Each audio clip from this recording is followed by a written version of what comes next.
naar binnen. Rustig. Even rustig. Niks aan de hand.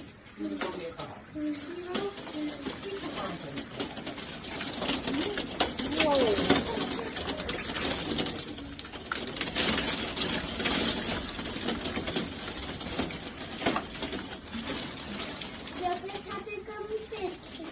Gelukkig had jij een dicht gedaan, de deur.